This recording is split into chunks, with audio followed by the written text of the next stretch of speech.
Estamos Bueno, con Carlitos Favarón, digo Carlitos porque hay un proceso de transición, pero está en plena campaña ya faltan 20 días para las elecciones de diputado nacional. Carlos, ¿cómo le va? buenas noches, ¿cómo estás vos? ¿Cómo está toda la teleaudiencia? Un saludo para ellos.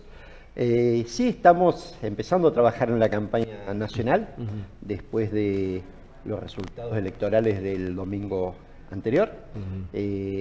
Renovados de aire, renovados de fuerza, muy entusiasmados en la provincia y con Leandro Esdero ya gobernador y líder indiscutido en nuestra provincia, así que en este liderazgo también está acompañando a Patricia Bullrich. ¿Usted cree que este resultado, este triunfo de Esdero, cambiará la proyección de cara, digo, teniendo en cuenta lo que pasó en las PASO, cambiará la proyección de Juntos por el Cambio aquí en el Chaco?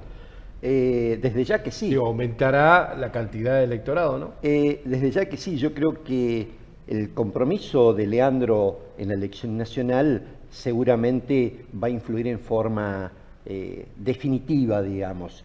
Creo que ha habido un proceso en todos estos días donde Patricia ha revertido un poco esa imagen que quedó a los 2 o 3 días posteriores a la elección.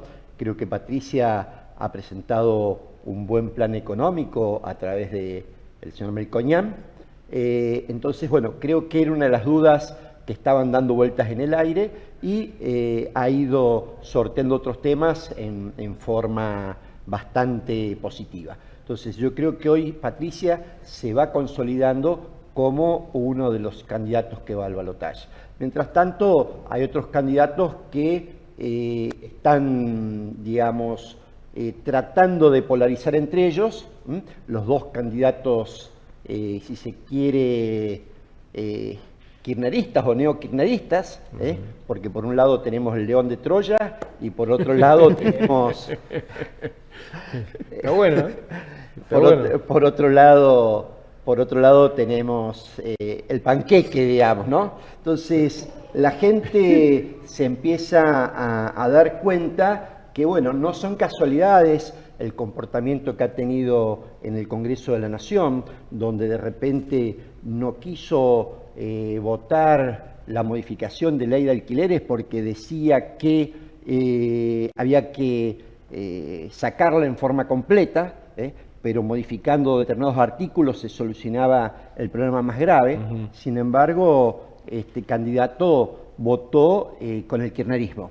Cuando fuimos al tema de impuestos, el tema de ganancias, en realidad en el tema de ganancias hay que actualizar toda la escala impositiva, digamos, porque esto está afectando, o lo que se votó los otros días, soluciona el problema de los trabajadores en relación de dependencia, pero los trabajadores autónomos, Claro.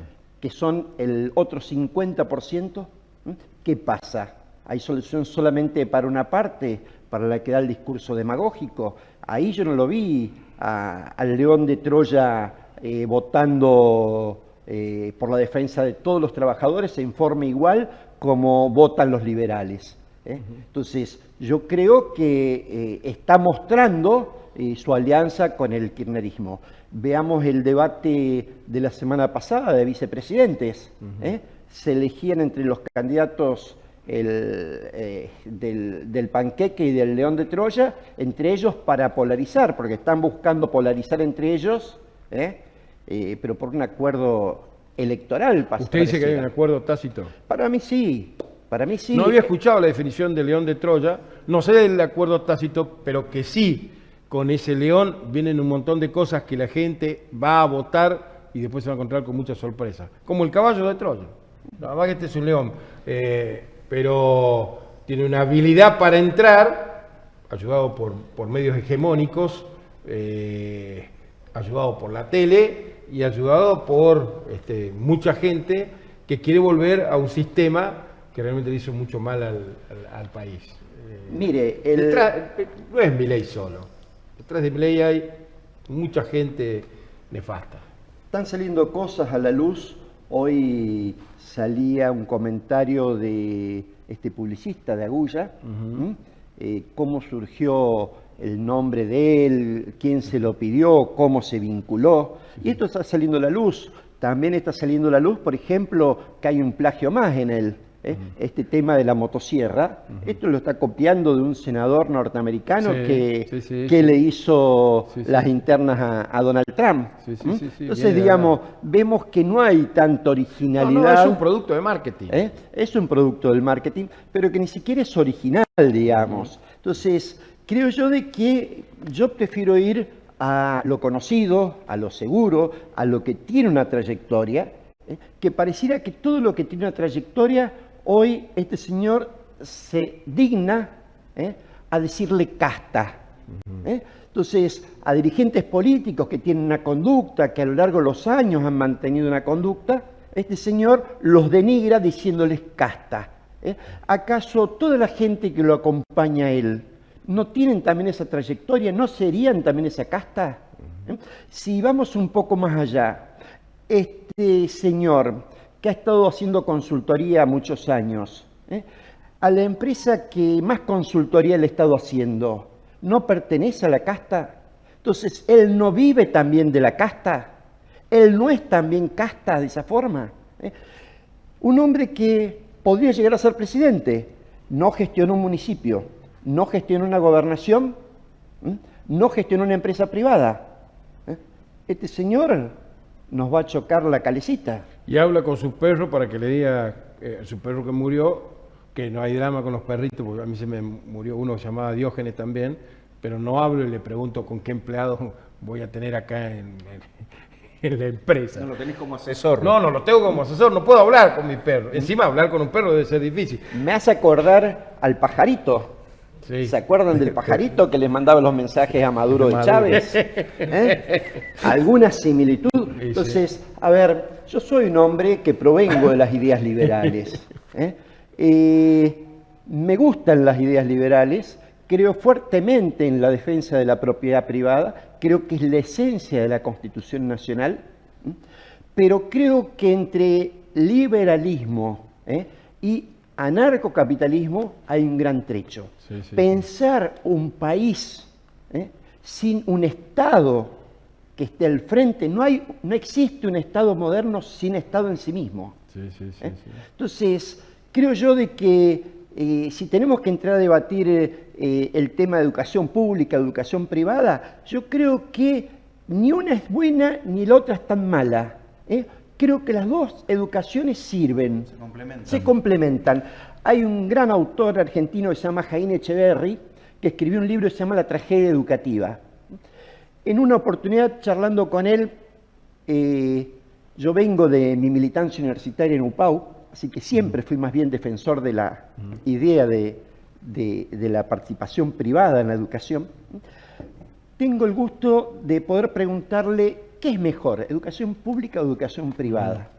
¿Sabes cuál es el problema, Carlos? Me dice Jaime. El problema es que en la educación pública los padres no exigen que ésta sea buena porque dicen es gratuita. Y no se dan cuenta que la están pagando a través de sus impuestos. Siempre la hemos pagado. Y lo más grave, que en la educación privada muchas veces los padres tampoco exigen que sea gratuita, porque como que los mandan a la guardería los chicos. Entonces, acá el problema no pasa por si la educación es pública o es privada, pasa porque cada uno de los demandantes de ella no exigimos que ésta sea de calidad. Entonces, yo creo que la educación pública tiene características y tiene la posibilidad no solo de hacer accesible a todos, y es lo que ha caracterizado a la Argentina por su imposición en el mundo. Hasta los años 80, 90, exportábamos industria editorial desde Argentina. Industria editorial era industria de educación.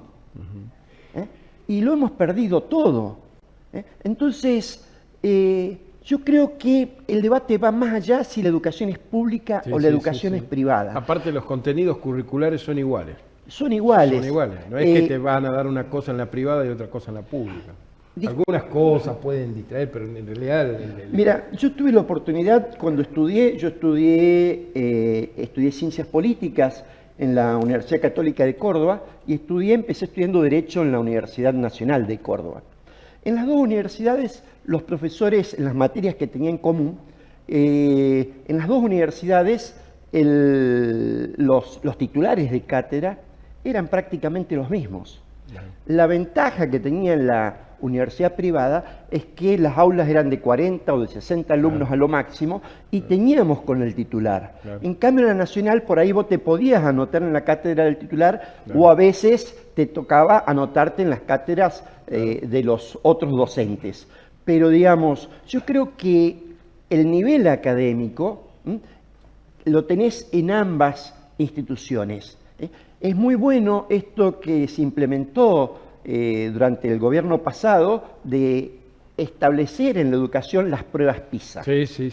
Porque a esto nos da un parámetro a todos de dónde estamos parados. Entonces yo no creo que el debate sea público o privado. Yo creo que las dos educaciones son muy importantes y son muy buenas. ¿Usted cómo lo ve, Carlos, a todo esto? Sí, yo creo que es un escenario bastante complejo, porque si vemos más o menos algunas entrelíneas que pudimos leer del acuerdo con el fondo, vino otra evaluación después del 22 de octubre. Este ministro dijo que se comprometía a no devaluar hasta el 22 de octubre, se comprometía a no aumentar los combustibles después de los ajustes que hizo hasta el 22 de octubre. O sea, todo el plan económico dura hasta el 22 de octubre. Entonces, yo creo que muchas veces los valores que se manejan en nuestra principal moneda de referencia, que es el dólar, tiene un valor técnico, pero tiene un valor credibilidad, un valor político. Yo recuerdo ya por el año 2001, cuando se abrió la convertibilidad, se pensó en llevar un tipo de cambio de 1 a 1,20, que era más o menos el atraso cambiario técnico que tenía el dólar. Pero ahí nomás saltó a 1,40, pero el dólar en el mercado real se fue a casi 4 pesos. Después, cuando empezó a haber un poco de estabilidad política, bajó a 3, 2,80, 2,90, que estuvo 1 año, 2 años en ese valor. Entonces, en estos cambios económicos, cuando hay inflación reprimida, como hubo en todo este tiempo, donde hubo un dólar manejado, cuando se abre la caja de Pandora, se sabe dónde se abre, pero no se sabe dónde se cierra. Entonces, yo creo que cualquier planificación económica en este contexto hoy es improyectable más allá del 10 de diciembre. O sea, con esto no quiero generar dudas, pero es básicamente lo que ha pasado. Cuando uno analiza los procesos de cambio en momentos de crisis, hablemos allá del año 89, y analiza los meses previos a la hiperinflación, los procesos de aceleración de inflación llegaron hasta el 2.300% mensual. Después, asumido Menem, cuando asume su gobierno anticipado, los primeros meses están en el 200, 300 y después lo va bajando. Tal es así que para llegar a la convertibilidad, el gobierno de Menem tuvo que esperar casi 2 años, en el cual encontró una forma económica, porque no solo que pasaron 3 ministros hasta llegar a la convertibilidad, sino que hubo todo un proceso económico hasta que el país entró a funcionar nuevamente. Entonces, yo creo que si hacemos una analogía con esto, yo creo que aquellos que están hablando, a mí no me gusta hablar por ahí de políticas de gradualismo, me gusta más por allí, prefiero más las políticas de shock, pero en este momento no tenemos margen de maniobra para hacer una política de shock porque nos encontramos con reservas negativas en el Banco Central, ni que hablar el problema que tenemos con las LELIQ y todo dinero que hay que esterilizarlo, hay que ver cómo esterilizarlo para que eso no se transforme en un dólar que si no se esteriliza podríamos llegar a hablar, algunos economistas llegan a hablar de un posible dólar de hasta de arriba de 3.000 pesos. Carlito, Entonces, tengo que hacer una pregunta más allá de lo técnico, de lo político. Usted es candidato a diputado nacional, eso lo sabemos todos, pero ¿es cierto que le ofrecieron ser parte del gabinete también? Nada. Hoy soy candidato a diputado nacional. Hoy soy candidato a... ¿Pero le gustaría ser en algún momento ministro de la Producción? Mire, yo tengo vocación por lo que hago. Me he preparado desde los 17 años. tengo participación en política independientemente de la política partidaria. Ya en el secundario fui secretario general del Centro de Estudiantes, después en la universidad fui secretario gremial del Centro de Estudiantes. Siempre tuve algún compromiso con las cuestiones públicas. Me formé pensando en la administración pública. No importa, uno estará donde quienes están liderando este proceso de cambio lo requieran, digamos. Hoy soy candidato a diputado nacional, estamos trabajando por eso, entonces eso es nuestro objetivo inmediato. Después de pasado ese proceso, veremos dónde estamos. Gracias a Dios he podido dejar mi empresa privada en manos de mi familia, he logrado una estabilidad ya dentro de mi empresa. Entonces hoy puedo transferirles a mi hijo y a mi equipo que me acompaña la gestión de ella, y yo he podido dar un paso al costado, estoy dando un paso al costado. Todos los días, por supuesto, me llaman, me consultan por un tema, por otro, pero bueno, eso me está permitiendo hacer algo para lo cual siempre tuve vocación, que es esto. Entonces, bueno, la verdad es que es un desafío y me gustaría poder aportar desde donde estoy preparado. Piénselo, hoy a la mañana charlábamos con Carolina Mairiño, también candidata a diputada nacional, que nos está viendo, muchísimas gracias, y le decía, de acuerdo, si se replican los resultados de la PASO nacional, usted no tendría posibilidad de ser diputado. Entonces, ¿no le gustaría o no sería bueno que lo tengan en cuenta para formar parte del gabinete? Por supuesto, todos los que participamos en política tenemos vocación y tenemos expectativas a ser convocados. Yo creo que alguien que participa en política y dice que no tiene vocación o no tiene expectativas a ser convocado, se está mintiendo uno mismo y le está mintiendo a la sociedad. Lo que pasa es que hay una realidad. Hoy en la provincia uno camina el interior y todo el mundo está esperando que lo convoquen a ser ministro. O sea, acá tendría que haber más ministerio que candidaturas a intendentes, a diputados, a concejales. Gracias, Carlito, por visitarnos nuevamente. Gracias a ustedes por recibirnos. Y que esté, conoce de gestión, conoce de campo, es del interior, y reitero, muchas veces le pedimos aquí en el Chaco a Resistencia que haga lo mismo que nosotros le pedimos a Buenos Aires, que descentralice. Claro. Chaco tiene que descentralizarse. Te pido que me dejes aportar algo. No. Mira, hoy la provincia del Chaco está a punto de quedar en el ostracismo de las inversiones textiles del país. El Chaco hoy, una vez más, está en riesgo de perder inversiones textiles. ¿Por qué? El capítulo de textiles para la promoción industrial de Tierra del Fuego vence el 31 de diciembre. El gobierno nacional está queriendo prorrogarla hasta el año 2038. Yo no he visto que el gobernador ni que los diputados nacionales de este gobierno, que tienen una afinidad con el presidente de la Nación, estén gestionando para parar esto. Tengamos en cuenta que en el Chaco, hasta los años 80-90, tuvimos más de 10.000 puestos textiles. Hoy la provincia tiene 900 y tenemos una sola industria textil grande, que es Santana Textil, que hoy está en aproximadamente 500 puestos de trabajo. ¿Y la fábrica de pelota? Dejemos la realidad virtual para otro momento, pero este es un tema que hay que poner en alerta a la sociedad, porque es un tema que se está tratando esta semana en Buenos Aires y no podemos estar ausentes de esto. Además, hasta el 2038.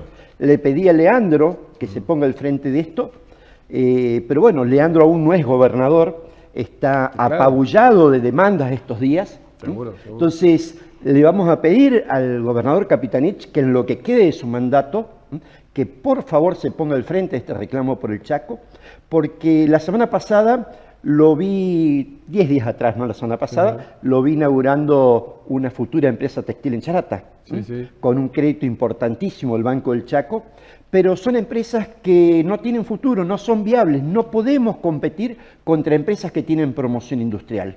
La desgravación impositiva es muy importante y dejan a todas nuestras empresas. Entonces, todas las empresas textiles del Chaco, cuando tuvieron que renovar tecnología, inversión, se fueron a invertir a otras provincias. Entonces, producimos el 40% del algodón y solo estamos industrializando el 1,4%. Sí, sí, sí. Nuestro principal recurso lo estamos desperdiciando porque no tenemos la voluntad política de pararnos frente al gobierno de la nación y decir esto se tiene que terminar. Las promociones industriales solo sirven para que una provincia pobre le saque recursos a otra provincia pobre. Mañana hay una reunión del ministro o el superministro Massa con el gobernador del Chaco. Aparentemente habría un acercamiento porque nunca se llevaron bien, esta es la realidad. Veremos si esto puede ser planteado en la reunión y cómo sigue toda esta cuestión.